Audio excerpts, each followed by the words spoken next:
all but one of the prototypes destroyed. It wasn't until Germany was defeated and the war was over that Citroën restarted production and work began again in earnest on the TPV. Finally, in 1948, after 12 years of design and development, Citroën's very small car was ready to be introduced at the Paris Motor Show under its now official name, the 2 Chevaux, or 2CV. À Paris, le 35e Salon de l'Automobile a été inauguré par Monsieur Vincent Auriol. The 2CV as introduced was still true to the original design concept with just a few modifications. The corrugated aluminium had been replaced with easier-to-weld sheet steel. The original water-cooled two-cylinder engine had been replaced with an air-cooled design, which was easier to start in winter and cheaper too, if a bit noisy. The 2CV was stunningly inexpensive, at a contemporary price equivalent to £212, about a third the cost of a typical American car. Critical reaction was somewhat mixed. One American journalist asked if it came with a can opener. But the people of France immediately took to the odd little car, and thousands of orders were placed for the 2CV right there at the motor show. By 1950, the back order time ran to 6 years.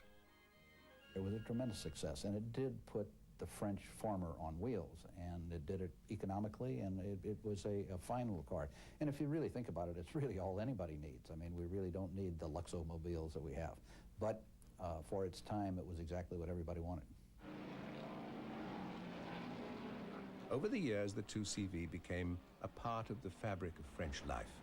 The car became popular with the younger generation, and Citroën promoted it by staging races, round-the-world tours, rallies such as the Africa Raid.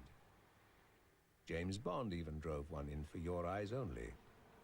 In later years, Citroën would try to replace the 2CV with cars built on the same mechanics but with greater upmarket appeal. The Ami 6 would have swift, exaggerated lines emphasized by the inclined rear window. The Diane would fit into the product line between the 2CV and the Ami, and would last in production for 23 years. Citroën would also offer the Jeep-like Mehari, an all-terrain four-seat pickup with a ding-resistant plastic body.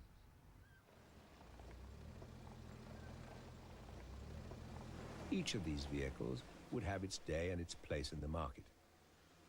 But the little 2CV outlived them all. It would even experience a modest revival during the 1970s. I did get the 2CV at the time at which there was the gas crisis, when there was long lines of people trying to obtain gasoline, and the 2CV was very good about this. It was easy to take it from place to place with very little fuel. The 2CV lasted in production for more than 41 years. When the last rolled off the line in 1990, more than 3.8 million had been sold worldwide. A return on the company's wager greater than anyone could have imagined.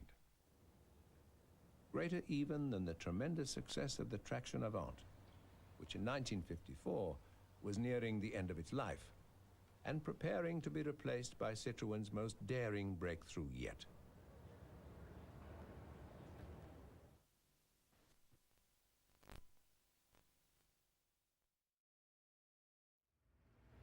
Two important things happened to the Traction 15.6 in the year 1954. For the first time, it was offered in a color other than black, and its name changed to 15.6H for hydropneumatic. The old car now had a new air and oil pressurized rear suspension system. But the changes were not intended to extend the Traction line. In fact, the last Traction Avant rolled off the Quai de Javel production line just 3 years later, after 23 years of manufacture and 760,000 sales. Rather, Citroën had given the 15.6 a hydropneumatic suspension as part of its larger plan to introduce the Traction's replacement, which would have hydropneumatic suspension on all four wheels. By the time the last Traction left the factory, that successor had been exciting controversy on the French automotive scene for 2 years. The DS-19, once again masterminded by André Lefebvre, was radically different from every other car on the road in the mid-1950s, both in terms of the styling and the technology that it offered. For example, American cars of the day were giant rounded boxes with gaudy chrome like this 55 Buick. The futuristic DS, on the other hand, was shaped for minimum aerodynamic drag, with the radiator below the midline of the gracefully curved bonnet. Inside, the dashboard was dominated by a unique single-spoke steering wheel. The aesthetics of the DS model, and my first Citroën was a DS, was quite controversial, polarizing almost. That is, there were people who thought it was probably the ugliest car they'd ever seen. There were other people who thought it was a beautiful, streamlined object. And partly it's a matter of getting used to, and I think that what we've seen in the years since it was introduced is that more and more cars have come to look like the DS than otherwise. The DS-19 was Citroën's rocket to the space age, fired 2 years before the launch of the Sputnik. In fact, the aesthetics of the car were so compelling and unusual that the DS shell was exhibited in museums. For those less excited about the looks of the DS, there were other attractions. I have to admit that the DS, when it first came out, I thought it was hideous. But after driving it, I thought it was absolutely fantastic. I was flabbergasted by what the car could do. And I forgot the looks. What impressed engineers like Bill and John was the advanced performance the DS offered. The heart of the car's new technology was quite literally a pump, which powered the suspension, steering, semi-automatic transmission, and the first disc brakes ever fitted on a French production automobile. The self-leveling hydropneumatic suspension let the wheels track the road like the needle in a record groove. This gave the car impressive road handling and made the ride uniquely smooth and comfortable, both on the highway and on rough country roads. It even gave the DS a variable clearance, which the driver could change at the flip of a lever.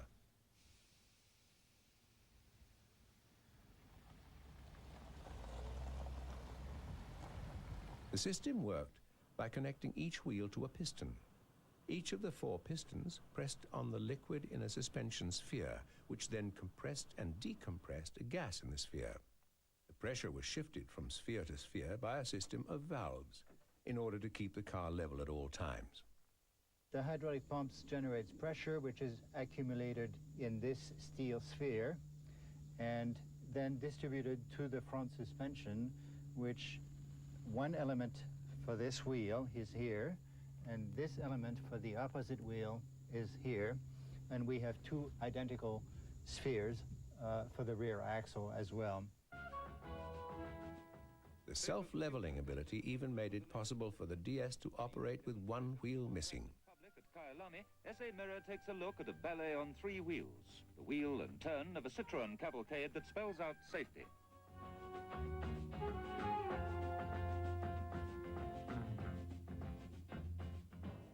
When traveling on all 4 wheels, the 1.9-litre engine adapted from the traction Avant produced 70 brake horsepower and speeds of up to 85 miles an hour. Whatever anxiety Citroën managers might have felt about introducing yet another revolutionary and controversial car was immediately relieved. The DS-19 was an instant success. 750 of the sleek new cars were ordered in the first 45 minutes of its debut at the 1955 Paris Motor Show. 12,000 by the end of the first day. As the years went by, the DS gradually came to be identified with France in almost the same way as Camembert cheese and the Eiffel Tower. In the DS, pleasing form and aerodynamic function followed each other like yin and yang. For the first time, car design and a marketing campaign had been created together to attribute an image to the vehicle from the day the project was born. It became the car of French presidents like René Coty, who toured the countryside in DS-19 motorcades. l'imposant cortège du président de la République en visite officielle en Alsace. In fact, a DS saved the life of President Charles de Gaulle during the 1962 assassination attempt by the ultranationalist Black Hand group. The assassins shot out 2 of the tires, but as this promotional film demonstrates, the DS was able to stop in complete control on only 2 wheels. And the hydropneumatic suspension even made it possible to change the blown tires quickly without resorting to a jack. Still, for all the advanced technology, for all the glamour and cachet the DS acquired, it was still a highly unusual and idiosyncratic car. By ignoring the fashions of the day and designing the best car they knew how to build, Citroën's engineers had created an automobile that symbolized Gallic independence. I think it's fair to say that French car manufacturers have some of the characteristics of a French maitre d' in a very expensive restaurant. You are the customer, but they're not there necessarily to be pleased. You should be pleased just because you're there. That's sort of a Gallic indifference to the customer requirement. But there's a reverse psychology to it. If they thought the cars were that good, it seemed to make the customers think the cars were that good.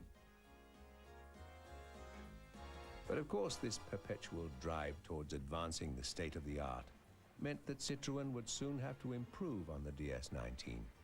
The question was, how do you top your best?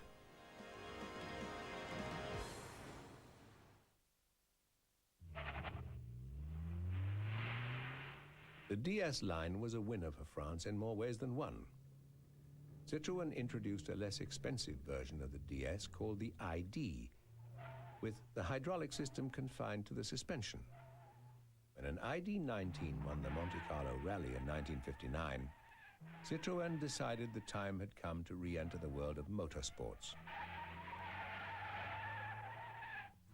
In 1965, Citroën answered the complaint that the DS19 was underpowered by introducing the more powerful DS21. The 21 had an all-new 2.1-liter engine capable of taking the car up to 105 miles an hour, which gave it the winning edge in several Moroccan rallies.